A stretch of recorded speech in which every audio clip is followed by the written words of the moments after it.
Good morning, legends. 2 Friday night games to kick us off for round 21.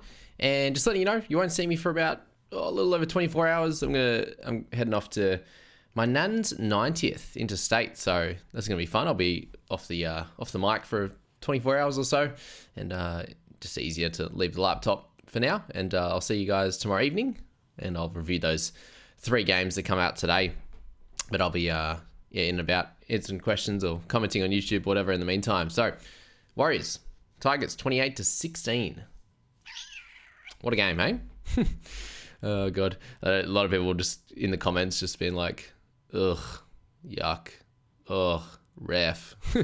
All happening in that one. But Adam Finnell-Blake, another cracking score with a try. So back-to-back weeks with a try for him, 67 in 62 minutes. I'm very happy I got him in Supercoach, but unhappy that I don't own him in fantasy, unfortunately. So obviously went for Watson instead, and a bit more of a price tag on top of that one. So yeah, it's a little bit sad, but so happy for you guys that jumped on him and have picked up 2 cracking scores. And it's just a welcome back after just a shocking sort of month, really. He was very, very low, averaging sort of low 40s across that time. Then picked up that Golden Point game, and he's been off to races since then. So 222 meters gained for him was always above his minutes played the whole game. And yeah, like head-to-head wise, a cracking purchase. Still solid overall, but head-to-head, you'll miss that final game, which he misses anyway, so it doesn't matter. Coruscant for 67, picked up that try late in the game. Played a fair bit of 7, and obviously played a decent amount of 9 in the back end of that game as well, when Fainu came on. So 67 for Appy with that try assist and try. And yeah, solid enough tackle numbers. Pretty normal for what we see from him. He just picked up extra kick meters as well and a couple of goals. So 67 for Appy. If you did hold on for the 1 week, then you were rewarded handsomely. Isaiah Papali'i with a 62 there in 46 minutes. A very, very impressive effort. That rat style is going to be the worst thing I've ever seen in my life. Please, Isaiah, get rid of it. I hope it was just for a bit of a laugh in this game, but I don't think so. And the yoga zen pose there for when he scored his try for the try July. Good stuff. Isaiah on that one, a cracking score. I did talk someone off away from Dallin. I think I was trying to get him to not make an extra trade. But sorry for that. 59 for him in 80 minutes with that try. Back to some of his best form that we saw last year, which was good for him and any owners that are clinging on to him. And then Barnett with 53, 59 minutes for him, a little bit lower. Obviously playing through the middle there. 35 tackles, no misses. Tackle break and offload, 138 meters gained. So really solid on that front. Obviously no tries in this one, which would have sparked him up into that high 60s again, but a really, really solid guy to own. You know what you're going to get out of him. Very, very awesome scores week to week. Some weeks it'll be high 60s with some attacking stats, and this week it's the base 53, which is fine. Not super ideal, but fine. And then Dylan Walker, another try assist for him. He's getting him plenty of attacking stats in recent weeks since some people picked him up. And if you grabbed him in the 4s, so the 490 last week, that would have been the play. Another one of those guys that I could have picked up, we all could have picked up at a lower price that's doing a good job. Walker, Curran, Chris Randall, these types of guys. So really good effort from him in 71 minutes in this one. Roger, the Dodger, with a 50. Try saver for him. And 1 line break, 6 tackle breaks, 293 meters. It's basically all of where it came from. So a solid score. You probably would have hoped for a try assist, something like that in there. But wasn't to be. Still a 50 at 475. Pretty good efforts. Kirk Catewell, over untouched in the first try of the game. That was would have been fun as a Tigers supporter, that's for sure. Ale Leataua, 48 for him with a try, 2 line breaks, a try assist in there as well. So things were really looking good for him. Just the 1 negative in the penalty, but outside of that, a cracking game for Ali. Tamani Martin with 46. Do we expect Ali to be there longer term? I think so. He's doing a good enough job, and they've got a few other rookies in that back line as well. With Tamati Martin, 46 for him, 1 try assist, solid enough. If you own him, you're happy with that. Similar to that with Chanel, but obviously 200k cheaper, a 44 from him. He's had a really, really good month of footy since he was the cash out to buy. So well done there. He probably is going to still lose his spot, whether he goes to 14 or something like that. But he's had a good little sesh, that's for sure.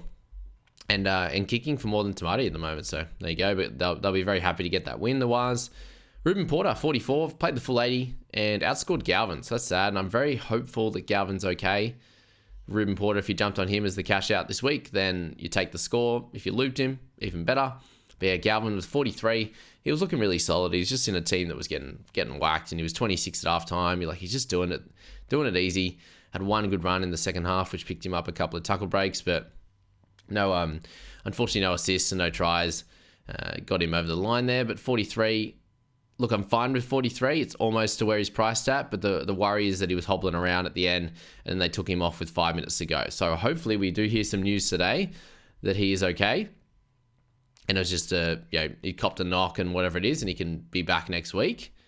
I do hope they pick him because obviously with Caesar out, I think it's more likely that they do, but there's also every chance that he can be given a rest for a week or so. So at worst, hopefully it's 1 week, and he's back the following one because we can definitely cop it next week. I've got just Garrick on the bye next week. So yeah, a wing fullback or centre. I can cover the half with Cleary in my side this week, but we don't want it any longer than that. So let's hope and pray that he's all good. If anyone knows any information, let me know. I haven't seen anything as yet this morning. I just got up and had a shower and got into the video. Twali, 40 for him in 41 minutes. Good stuff on his return couple of games. Jackson Ford, a good PPM game, 39 apiece. 38 for Utokumanu. This is the worrisome one. Obviously with Samuel Fainu, if we haven't got to yet, I got 27. These two are a big worry for our sides right now.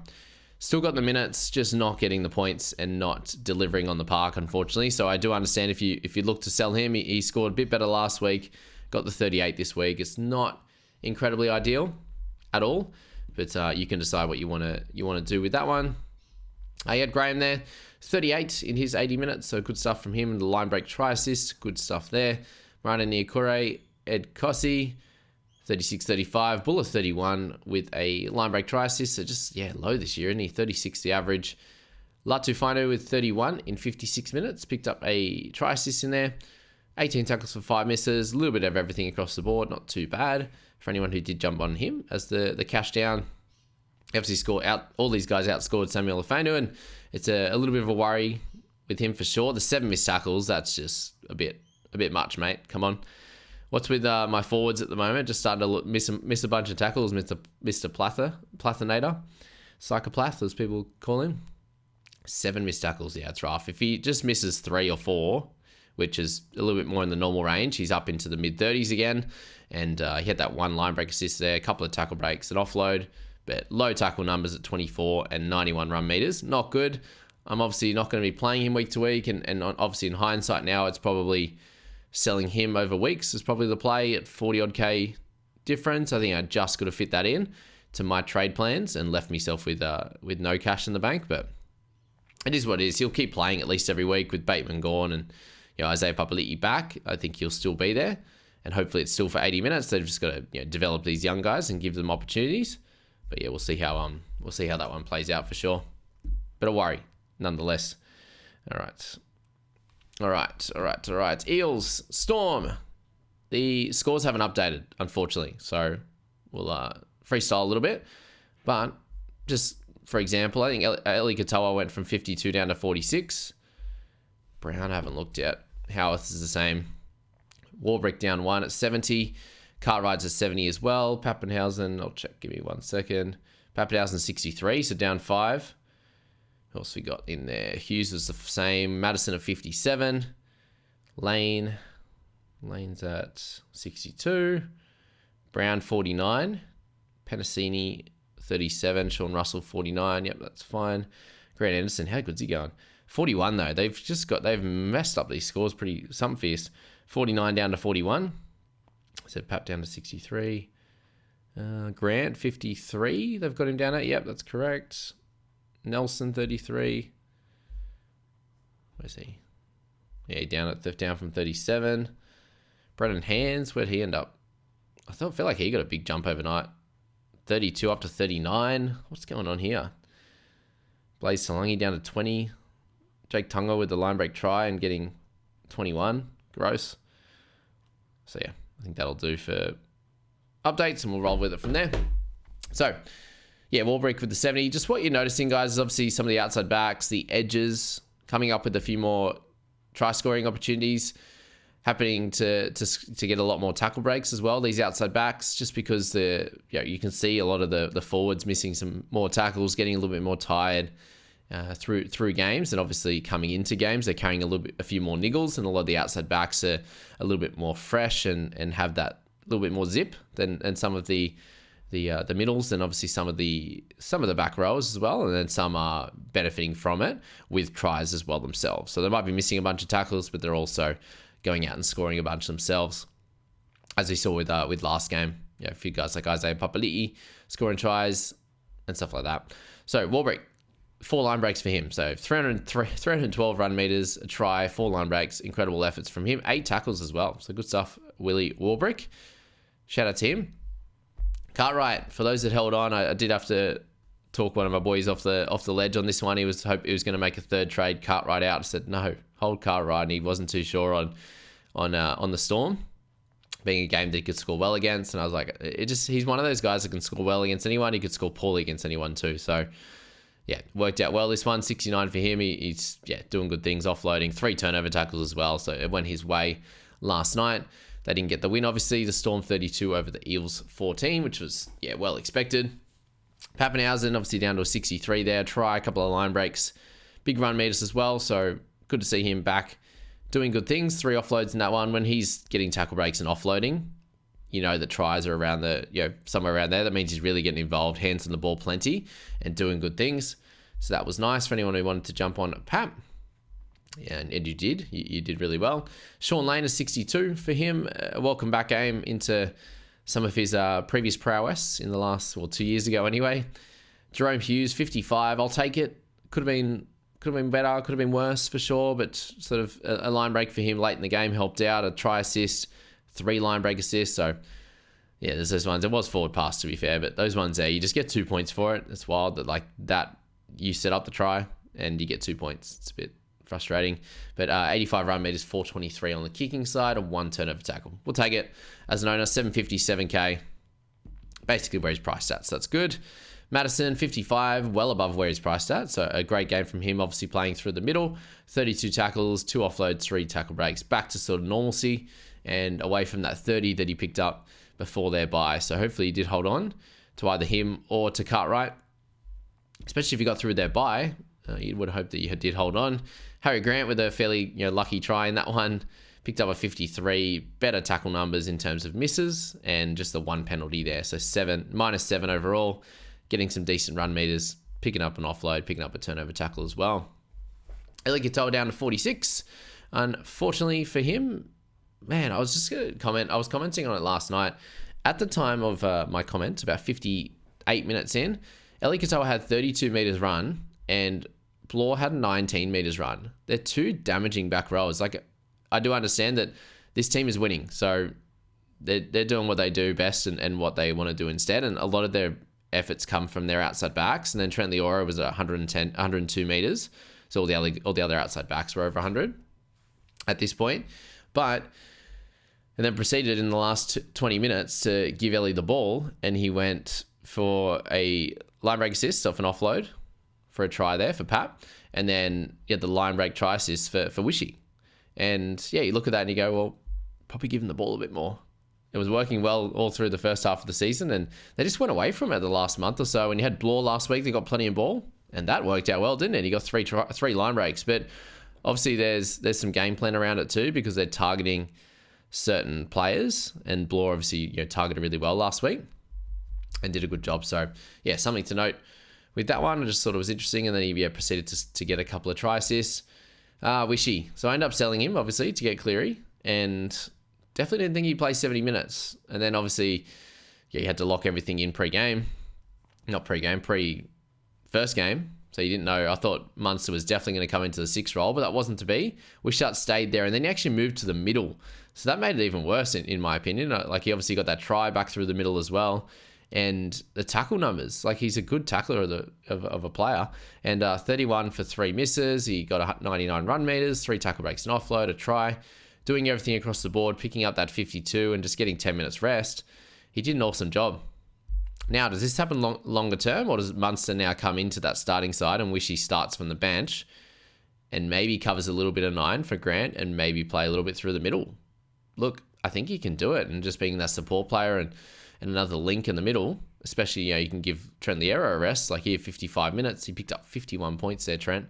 So something to note with Wishy and see where they get named and see how that plays. But I think 55 or 60 minutes through the middle could really work. It's just if he's going to get that, I suppose. Trent Liera, as I said, 51, a great effort from him. Sean Russell with a double, 49. Anderson with a 49. He's absolutely incredible. He got the escape from Ingold as well. That was a great play there. 160 meters, 10 tackles on the wing on the wing there, and 6 tackle breaks there. It was really, really good. So good stuff for Grant. Dylan Brown at 49. He picked up that line break in the back end, helped him out. The try assist, line break assist there. Good run meters, like crazy run meters, 175, and then 116 kick meters. So really, really solid for 610k. A 49 is a winner in my book. Nick Meaney, 44 for him with 80 minutes, 6 goals, 19 tackles, 3 misses. So much better from him on that front. And he tied things with Howarth, and obviously Howarth is the play right now. A line break try assist there for him. 14 tackles, 2 misses in the centers, 5 tackle breaks, 158 meters. An incredible effort from Jack, and hopefully he plays every game from here. If anyone who did decide to jump on, and I'm hopeful that Starling does well instead, because I didn't pick Howarth. King with 43, Sean Bloor up to 41, which is better. Obviously, I like seeing a 40 rather than a 39, but yeah, another solid game. Tackle numbers were good, got some offloads, but yeah, to only be given the ball for 44 run meters after last week having 170 and killing it. It's a bit sad, and hopefully it does come back next week, but I think it's more chance it's going to be around the 40 to 50 than it's going to be the 170. I can't believe it just switched like that. And obviously they had 3 line breaks, but most of them weren't length of the field. They're sort of 20, 30, 40 meter line breaks there, and even less for one of them. But yeah, solid enough. Keep holding. But yeah, Hands up to 39, Gutho down to 28, I think. So yeah, they removed a few missed tackles and all that good stuff from Hands. So if you looped him, just keep that in mind. You got 39. You probably want to take that in the end. Blaze Talangi down to 20. Not ideal. Yeah, 20. Not ideal.